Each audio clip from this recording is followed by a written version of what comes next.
Hello, church family. I hope you can hear me over the fan. So, that was exciting for all the right reasons. We talked about race, we talked about different questions you guys had.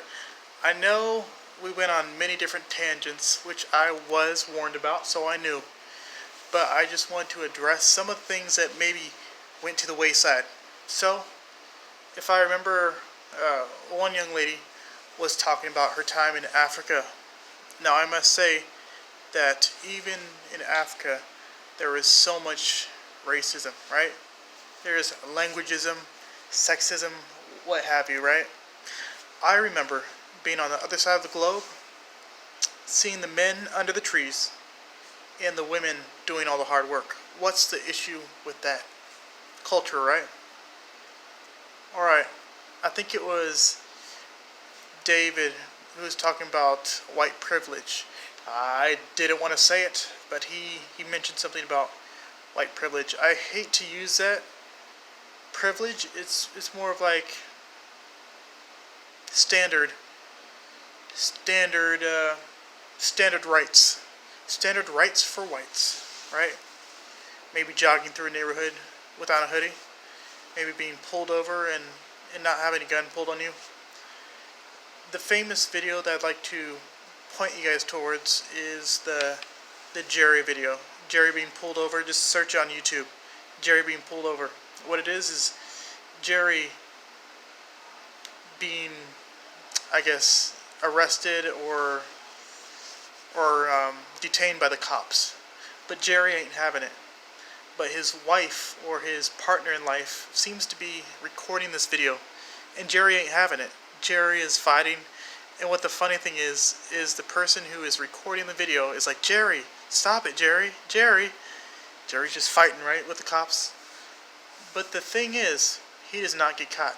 But that is not the only video that's like that. There's another one where a young lady is in the back seat of a vehicle, and she squirms her way to the front and starts driving this police vehicle and does not die. These are the miracles that certain people have. I know I wouldn't get past doing anything. Not like I'm planning anything, but just this is a privilege that a lot of people are talking about. Alright. Who else? Oh, there was a young man as well that was talking about many of the languages being changed. Many of the things that we've said for years and years, like blacklisted and blackmail, things like that. You can no longer say it because times are changing. It's like if you're saying anything about black is whack, people just look upon you like, we're changing the Aunt Jemima bottle, right? Changing it from the blackface and all that stuff to different things. And this has been a thing that's been going on for years with people changing the labels, making it a little bit more politically correct to not anger anyone. But it seems like for some groups, people can get angry at anything. And literally anything. I'm sure this video may anger a few people. But if there aren't one or two people that get angry, I guess you ain't doing it right, right? There was a young lady that was talking about her offspring, the loss of innocence, because before all the BLM, Black Lives Matter and stuff like that, started getting political, putting the stuff out there on the forefront, it's like her children didn't even know there was a difference in color. And that's the beauty of innocence. But because of the world we live in, there's some people that you can maybe keep sheltered. But a lot of us, we know from year 14 or maybe earlier.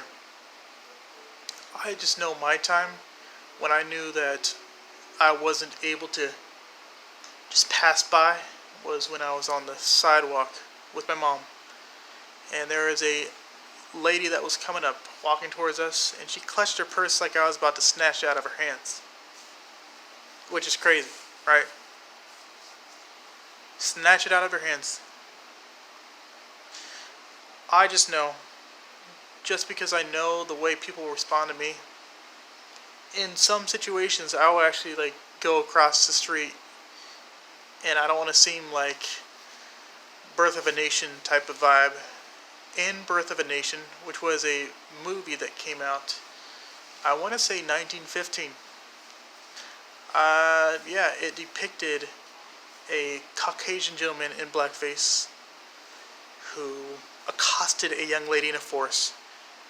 And before he could get his grimy little hands on her and rape her, she actually jumps off this cliff. They show this thing. And because she died, the Ku Klux Klan come after this particular guy. They kill him, leave him on the front steps of a house just to send a message, right? And this video was pivotal because it would almost be a forbearance or a forbearance. It would be a bad omen or a sign of the future, because many things right now almost reflect what has happened in that video, right? And it kind of shows the culture of what the Ku Klux Klan and other people want to be.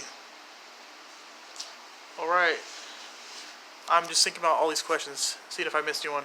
Oh, alright, so some people may think that black or African American just covers everyone, right? Everyone who's from Africa or looks like an African who's in America, African American, right? But if you call different groups African American, they may not like that. For one, I don't necessarily resonate with black or African American. I'd rather have you say black. Not the black or blacks. Don't make it sound any sort of weird racist way. What I'm saying about that is if you say the blacks or those people, there's a separation when you say it. It just feels weird. If you just say black people, it's okay, So I'm saying African Americans or thugs, criminals, animals, stuff like that, that could be seen as racist. And that was my point with a lot of the people I was talking to. I was like, whatever you do, just be genuine about it, If you don't want to smile, don't smile. But we as Christians, we should be the light. We should be the love of the world, right? That's what we should be. But what are we doing? There is a reason why a lot of people don't feel comfortable in the church. They don't feel love. Or where at, though? Where is it, though? I'm remembering. Alright, there was this young man who was talking about the movie Flight, depicting Denzel Washington as a captain with a made-up airline, right? It looked like Delta, though. Anyways, so in the movie, it depicts a guy taking drugs, living that life. Maybe the movie was not glorifying debauchery and cheating and sin and drugs, but at any point you're depicting a scene like that, making it seem fun, that seems like glorification to me. Alright, it seems like but they also depict him not being the most upstanding character for the community, the black community.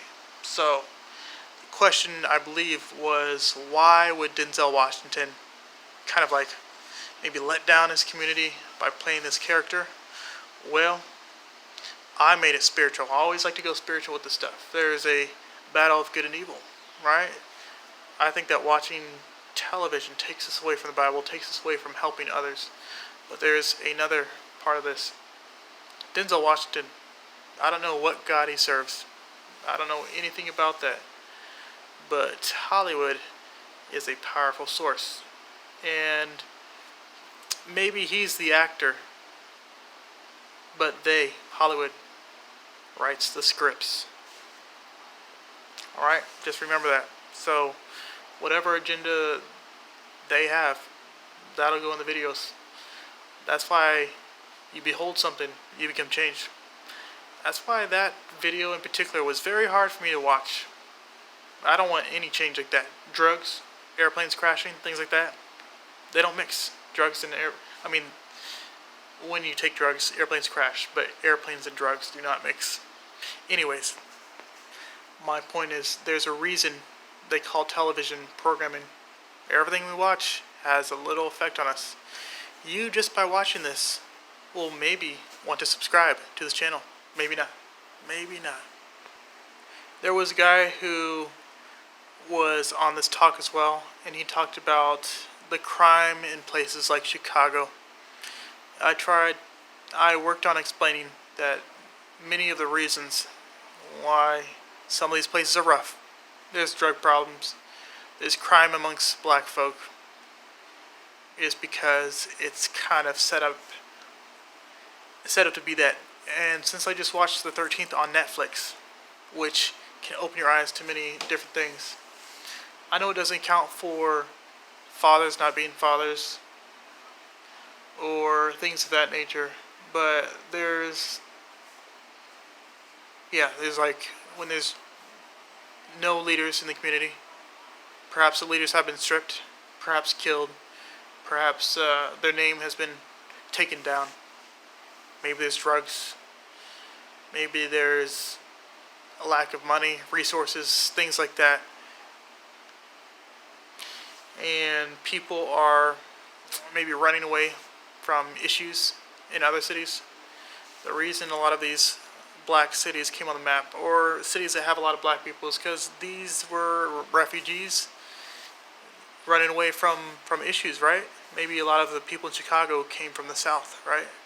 Maybe a lot of people on the West Coast in Los Angeles maybe were running from the Midwest or places like that. So yeah, there's many economic and social things that go into a lot of where we are today. And because these things are in the roots, they're so deep seated. So in media and in society, it's just a beast that's hard to kill, right? It's hard to move past it, but we're coming to a point. We're coming to a point where the sermons are changing a little bit. Like I said before, there's two types of sermons I see right now. There's like the Bible-based, we're going to stick with going through the Bible on a loop. And then there's the other one that talks about, Jesus being a refugee himself. Loving the less fortunate and things like that. I don't think you get a lot of this understanding unless you're down in the trenches or you're talking to someone who is in the trenches. I just know if you go on the streets these days and look at someone in the face, you'll know.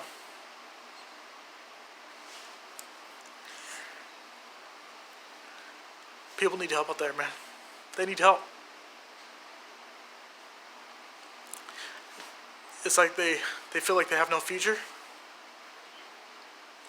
And drugs are like all they have to turn to.